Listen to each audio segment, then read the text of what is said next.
Estamos nessa consagração, estamos já terminando o mês, né? E uma coisa é o suficiente, né? Nesses 30 anos que eu sirvo a Deus, nós sabemos que nós estamos numa verdadeira batalha, numa guerra. Ninguém é alistado para ficar parado, né? Cada um de nós que somos alistados, com certeza é para nós trabalharmos. E no decorrer do tempo que vem passando, claro que toda luta, como diz o apóstolo Paulo, toda tribulação, ela produz o peso de glória na nossa vida, né? E quando fala no peso de glória, pessoas elas acreditam que essa glória que o apóstolo Paulo está citando aqui é uma glória que vem, uma luz que ilumina. Não. Essa glória é uma glória de conhecimento, de aperfeiçoamento. Eu aprendi com um dos meus mestres que dizia: se tem alguma coisa que faz, eu já falei para vocês isso, se tem alguma coisa que faz um ser humano diferenciar-se um do outro, é o conhecimento. É o conhecimento da verdade. É o conhecimento, é a sabedoria. Porque a Bíblia diz que o temor do Senhor é o princípio de toda sabedoria. E é por isso que as lutas e as tribulações, elas nos fazem crescer diante de Deus.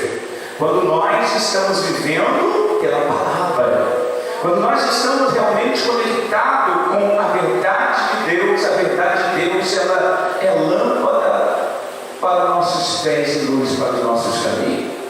Então, tudo isso que nós estamos vivendo neste mês de março, eu poderia compartilhar a glória que eu vejo sobre a minha vida. E alguém diga assim: irmão, compartilhe, que glória é essa? Então tá bom, vou compartilhar um pouco da glória que Deus tem permitido se revelar na minha vida, que nem na vida de Zaqueu. Para muitos que querem compartilhar a glória, querem testificar as coisas do mundo. Eu ganhei um carro, ganhei uma casa, ganhei isso, eu fui abençoado. Então qual é a tua glória, irmão Tomar? A minha glória são as pelejas que eu enfrento, as batalhas, os desafios do dia a dia, conflitos que estão diante de mim diariamente e eu não consigo fugir delas. E como a glória de Deus se manifesta? Se eu perseverar de fé em fé e de glória em glória. É dessa forma que eu vejo a glória de Deus se revelando. Desde quando eu iniciei esse trabalho, quando eu abri minha boca, porque o diabo não conhece meus pensamentos e nem os teus, mas ele ouve o que nós falamos. Desde o mês passado que eu estava sentindo essa espiritualidade meio atingida, porque a igreja precisa de uma espiritualidade. A igreja precisa de um alimento sólido. A igreja precisa de receber algo realmente do trono de Deus. A igreja precisa não ficar ouvindo pregadores e pregadoras. Nós precisamos ouvir a voz do Senhor. Nós precisamos ter a direção do Espírito Santo de Deus. Não importa quem esteja no lugar pregando, mas que nós venhamos sentir que a palavra de Deus esteja penetrando em nossa alma e fazendo com que ela fique mais forte diante da situação e obstáculo que nós estamos enfrentando. É isso que nós precisamos. É nos deparar com pessoas que não estão mais no nível então dessa esfera humana e física, mas pessoas que realmente estão sentindo os céus se abrindo e a glória de Deus sendo revelada e manifestada sobre a sua igreja, porque Deus quer que nós sejamos tocados pela sua mão perfurada na cruz do Calvário. Para isso nós devemos suportar algumas coisas da nossa vida. Nem tudo Deus vai tirar de você e de mim. Nem tudo vai ser maravilhoso, nem todos os dias você vai estar sorrindo. Entenda isso. Aceite isso. Nem todos os dias as portas vão estar abertas, nem todos os dias você vai acordar com o sol brilhando sobre a tua casa. Vai ter dias de névoas, vai ter dias nublados. Isso, dentro da tua casa vai ter momentos de tristeza. Ainda que você te tranque dentro do teu quarto, isso, você pode estar chorando lá. Mas eu tenho certeza que a hora que você sair de lá dentro do teu quarto, eu sei que Deus vai estar te esperando para prosseguir a tua caminhada. Era isso que Zaqueu queria, uma nova oportunidade, muitos obstáculos, desafios, acusações, pelejas disse que eu ia compartilhar um pouco da minha glória. A minha glória começou o mês passado, quando eu iniciei essa campanha. De princípio, a minha mãe caiu 3 vezes no hospital. 2 vezes eu levei ela morrendo. E isso para mim é algo, um peso bastante grande, não é? Então isso mexe com toda a estrutura familiar. Eu sou o caçula da minha casa, mas eles me vejam como um homem de Deus. E toda pergunta para Deus eles querem que eu faça, porque eles dizem que Deus responde a minha oração. Mas tem orações minhas que Deus não responde. E eu fico perguntando, Senhor, o que eu digo? E Deus não fala nada, porque tem coisas na minha vida e na tua que Deus não tira. Ele permite você passar. Mas em peso de glória, 2 semanas depois, minha nora gestante, grávida, Deus já tinha revelado tudo e até o que ia acontecer. Mas Deus revelou uma coisa e passar pelo momento é outra.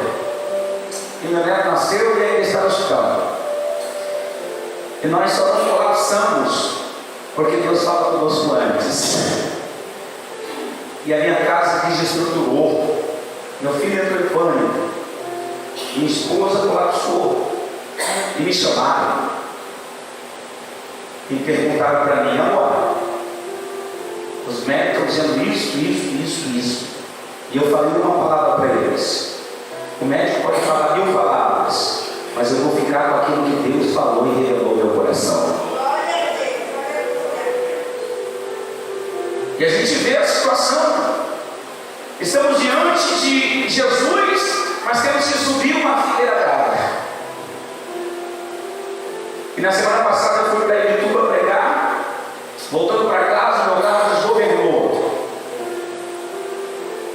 Dia chuvoso, eu perdi o motor do carro. O carro bateu numa mureta. Eu só não morri porque Deus não me quer no céu ainda.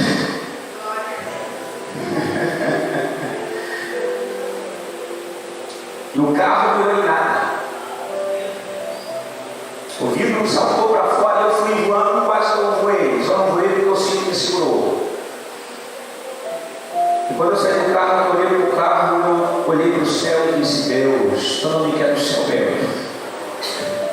Eu tenho que ficar aqui para suportar tudo isso, ó. Situações que estão à nossa volta, problema, e Deus falava no meu coração, tudo isso é para que você construa sobre a tua vida um peso de glória. Porque sem feridas não existe cura. E quando existe cura na tua ferida, fica uma cicatriz. E a cicatriz é a prova de que Deus operou o milagre em você. É isso que tem diferença na vida daqueles que servem a Deus e os que não servem a Deus. Estou resumindo aqui para você entender o que é o meu peso de glória. O apóstolo Paulo disse, se eu tenho que me gloriar em alguma coisa, eu vou me gloriar nas lutas, nas perseguições, nos açoites. Por quê? Porque o poder de Deus em mim se aperfeiçoa na minha fraqueza. E daí quando eu estou fraco, aí o Senhor diz, aí é que tu está forte. Porque na tua fraqueza, Deus encontra oportunidade para operar o milagre na tua vida e mostrar que Ele é Deus Todo-Poderoso para te dar vitória. Aleluia! Glória a Deus! Estou compartilhando essa experiência para você entender o que está sendo o mês de março. Esse mês de consagra. Porque quando nós consagramos a nossa vida para Deus, com certeza vai haver um rebuliço não só no céu, vai haver um rebuliço no inferno. Nós temos grandes batalhas, não só eu, vocês também, eu sei disso. Mas para nós vencer essas batalhas, nós temos que ter um encontro com Jesus. Muitas das vezes no meio dessas batalhas nós queremos encontrar Jesus. Eu aprendi uma verdade com a Bíblia. Não é nós que encontramos Jesus, é Jesus que vem ao nosso encontro. O próprio Jesus disse, vós não escolhestes a mim, mas eu vos escolhi, para que vocês dê fruto, e o vosso fruto permaneça para a vida eterna. A Bíblia diz que Zaqueu estava na alfândega. Vocês conhecem a história? É bom, vou só compartilhar, vocês são conhecedores da verdade. E a Bíblia diz que Zaqueu estava numa alfândega e Jesus entrando nas regiões de Jericó. Para quem não sabe, Jericó foi uma cidade completamente amaldiçoada por Josué. O livro de Josué, capítulo 1. A Bíblia diz que depois que Josué assumiu, então, o cargo de guia do povo de Israel, quando Moisés foi tomado no Monte Nebo, a Bíblia diz que ele tinha que atravessar então o Jordão, junto com o povo, uma nação, quase 3 milhões de pessoas. E a Bíblia diz que o Senhor disse a Josué: ei, esforça e bom ânimo, porque assim como eu fui com o meu servo Moisés, eu serei contigo. Se tu não te desviar nem para a esquerda nem para a direita, se tu estiver diante de mim, guardar minha lei e meus mandamentos como meu servo Moisés guardou, assim como eu fui com Moisés, eu serei contigo. Ninguém vai poder te resistir, ninguém vai poder te suportar. Eu vou estar todo dia contigo. Onde você estiver, eu vou estar. Se você levantar tuas mãos, eu vou operar. Abrir a tua boca, a minha palavra vai estar nela. E ninguém vai poder te resistir todos os dias da tua vida, porque eu serei contigo para te dar vitória. Quem não quer uma palavra dessa? Depois que você recebe uma palavra dessa na igreja, na tua casa, na oração, você sai com ímpeto e com força para vencer. Mas o obstáculo está lá. Você vai ter que enfrentar os obstáculos. Deus só já te encorajando. É impressionante que Deus poderia tirar os obstáculos, mas Ele não tira. Ele te dá força para você vencer os obstáculos. Não é? Seria mais fácil se Ele tirasse, né? Mas aí você não teria nenhuma marca, nenhuma experiência. O que faz nós sermos diferentes é isso: conhecimento de causa, experiência de vida. Falar para alguém aquilo que você viveu, não aquilo que você só ouviu dos outros. A Bíblia diz que Josué entrou em Jericó, as muralhas foram derrubadas, não por Josué, mas pelo poder de Deus. 7 voltas, 14 voltas e a muralha caiu. E a Bíblia diz que depois das guerras e dos conflitos, Josué amaldiçoou Jericó e disse: não vai ser levantado mais de muralha, e essa cidade vai ser totalmente destruída e derrubada. Aquela cidade foi destruída, amaldiçoada, mas houve então a construção de uma nova Jericó, que não era nos mesmos parâmetros geográficos, territoriais. E a Bíblia diz que essa nova Jericó foi povoada, e nessa Jericó foi onde Jesus entrou. Lembra do cego de Jericó? Quando Jesus entrou pelos portões, a Bíblia diz uma outra passagem que tinha um homem cego sentado à beira do caminho. Quando Jesus ia atravessar essa cidade, que não era antiga, amaldiçoada, mas era nova, então alguém disse: olha aí, tem alguém passando por aqui. E o cego perguntou: quem é? Cego: ele é Jesus. E o cego disse: quem? Jesus? Eu sei quem ele é. Ele é filho de Maria. E eu conheço a história, a promessa. Esse homem é aquele que eu estou esperando, para que o meu problema seja resolvido, porque ninguém poderia resolver o problema de cegueira de nascimento. E a Bíblia diz que ele era cego de nascença. E a Bíblia diz que ele começa a gritar: filho de Davi, tem misericórdia de mim. Eu não vou entrar em detalhes aqui, porque se eu fugir da mensagem, eu vou falar outra coisa, não vou falar o quê? Porque quando você diz filho de Davi, ele está se referindo a uma promessa de Deus lá atrás, Abraão, tá bom? Linhagem de Abraão, toda a árvore genealógica desde Abraão, que o próprio Deus falou: em ti todas as famílias da terra serão uma bênção.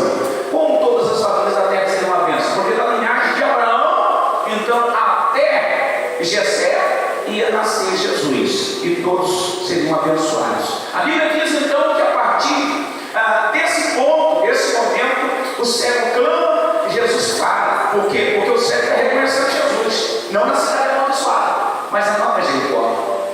Essa Jericó que Jesus fala e chama o cego e diz: traz ele até mim. Todos queriam fazer ele parar de clamar.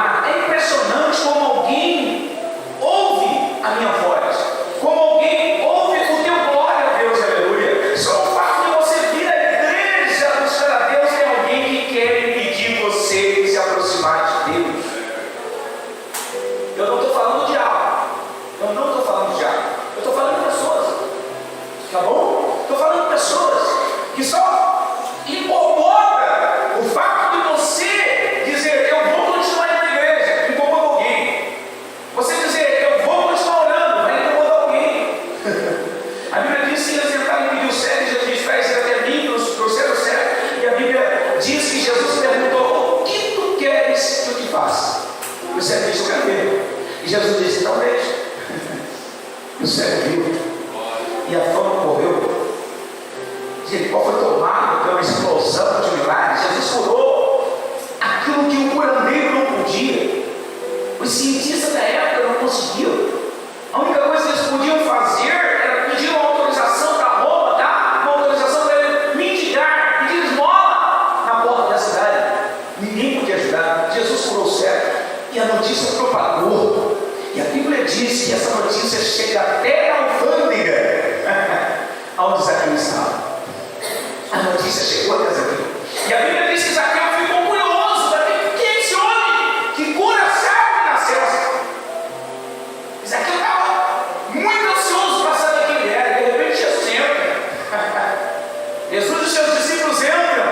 Agora onde Zaqueu estava? Cobrando imposto. A Bíblia chama ele de publicano. A palavra publicano é um judeu que se vendeu a prática de cobrar as pessoas para elas entrarem na cidade. Então, Zaqueu, que era um judeu, na mesma linhagem de Jesus, se vendeu para os romanos para exercer um cargo, um trabalho que ele pudesse lucrar. Então, ele não quis saber mais: ó, tá bom, os judeus circulavam ciências religiosas, mas eu quero achar uma atividade, quero enriquecer, eu quero um cargo, e quem dá esse cargo aí para nós enriquecer é o romano. Então, ele foi lá, pediu um cargo, ficou debaixo da autoridade dos romanos. Ele cobrava dos judeus, dos seus próprios irmãos, para trafegar na alfândega, para isso aí, e parte daquele dinheiro ele dava para os romanos, para não dizer igreja de Roma, tá bom? Dava para os romanos. Mas a Bíblia diz que ele fazendo isso, ele enriqueceu.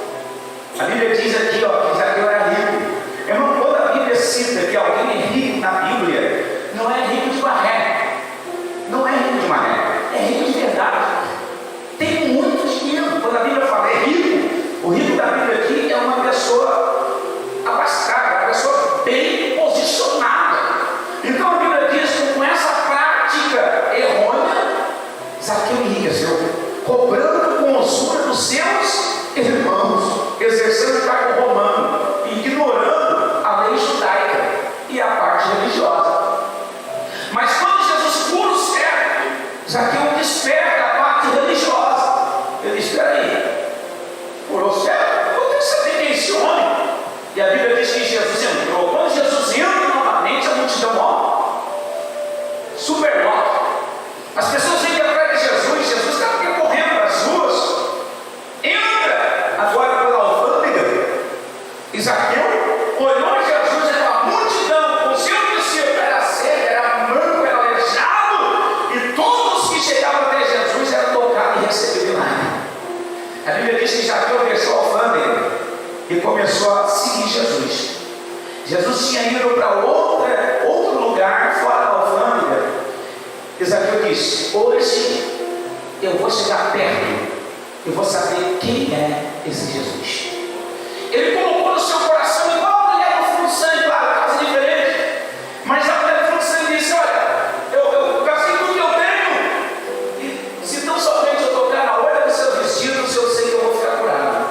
Zaqueu disse: olha, eu estou trabalhando, estou ganhando bem, mas não, eu vou ter que saber quem sou, porque meu coração não vai sossegar, vai descansar, enquanto eu não saber quem é esse homem é judeu, é da nossa tribo, do nosso país. Eu tenho que saber quem ele é dos nossos irmãos, ele é judeu também.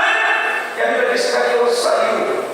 Só tinha um problema, é que Zaqueu, ele era de pequena estatura, diz a Bíblia. Ele era igual a mim, 1 metro e pouco de altura. Então, claro, se nós, segundo a história bíblica, teologia, que nós chamamos de teologia, estudo da palavra de Deus, Jesus, os judeus, eles são pessoas não baixinhas, não, eles são altos. Daquela época elas eram uma pessoa alta. O historiador chega a dizer que Jesus, ele era magro, ele era tão magro, parecia uma coluna, e ele tinha quase 2 metros de altura. As suas mãos diz que eram grandes, magras e grandes, os seus dedos alongados, porque a Bíblia diz no livro de Isaías que ele era uma raiz tirada da terra. Você já viu uma raiz? Você puxa a raiz, mandioca. Nós plantávamos mandioca, aipim. Aí nós puxávamos a raiz, não, o caule, nós puxávamos o caule, e daí, opa, não vem. Nós já dizia, se não sair da terra, é porque a raiz é comprida. Vamos cavar lá, porque lá embaixo tem uma mandioca comprida. Então, isso é teologia, por isso que está ali. Então, os judeus, eles eram de pequena estatura. Os judeus que eram de pequena estatura, eles eram meio que ignorados. E a Bíblia diz aqui no texto que Zaqueu era um homem de pequena estatura. Um primeiro problema, porque o homem de pequena estatura não tinha como ficar perto de Jesus. A multidão o cercava, não tinha como ver Jesus. Zaqueu tinha um problema de ser de pequena estatura. Irmão, tem coisa na vida que quer nos fazer pequeno. Eu passei por algumas situações dessas. Eu me lembro que a minha professora de violão, e depois de 2 anos de aula, eu fui para uma apresentação. Ela disse, vou te levar, nós vamos nos apresentar, eu contigo. Eu não podia passar por aquilo. Vamos lá. Eu estudei violão para tocar na igreja. E ela me levou para um outro evento. Não condiz, né? Chegou lá naquela multidão de gente, e ela pegou o violão dela, e começamos a tocar. E eu comecei a olhar para as pessoas e aquilo começou a me embaraçar, né? Porque eu não queria tocar para aquelas pessoas, eu queria tocar para Jesus. E eu comecei a olhar para as pessoas e eu pensava, o que eu estou fazendo aqui? Eu estou tocando para essa gente, ela me trouxe para cá. Irmão, no meio desse pensamento meu, eu não conseguia mais fazer as notas. Eu esqueci das notas.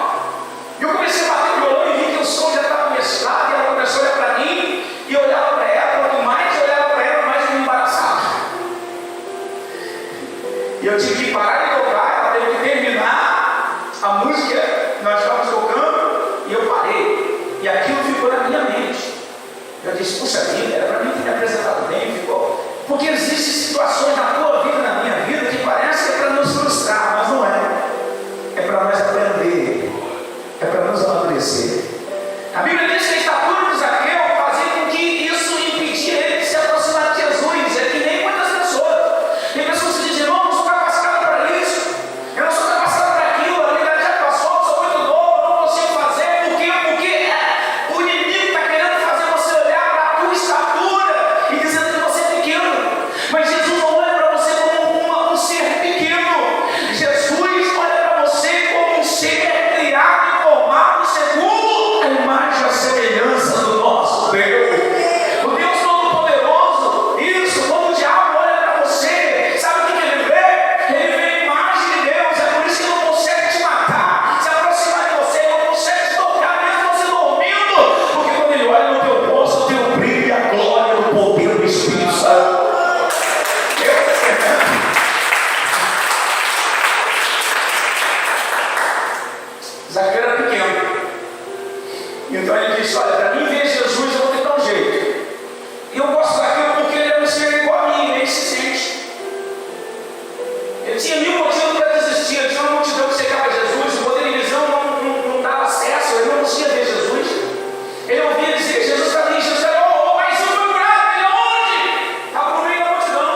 E quando ele governou esse mundo, ele fez esse mundo se tornar em espíritos. Os animais agora pareciam leão, se davam um cordeiro, diz a Bíblia. Mas quando Satanás então fez o homem a mulher pecado, o leão começou a devorar as ovelhas, virou um animal feroz, e os espinhos apareceram. Porque isso está na tua vida e na minha. Cada dia que nós estamos caminhando, nós acordamos, e isso, o sol está brilhando, mas você ainda sente a dor dos espinhos.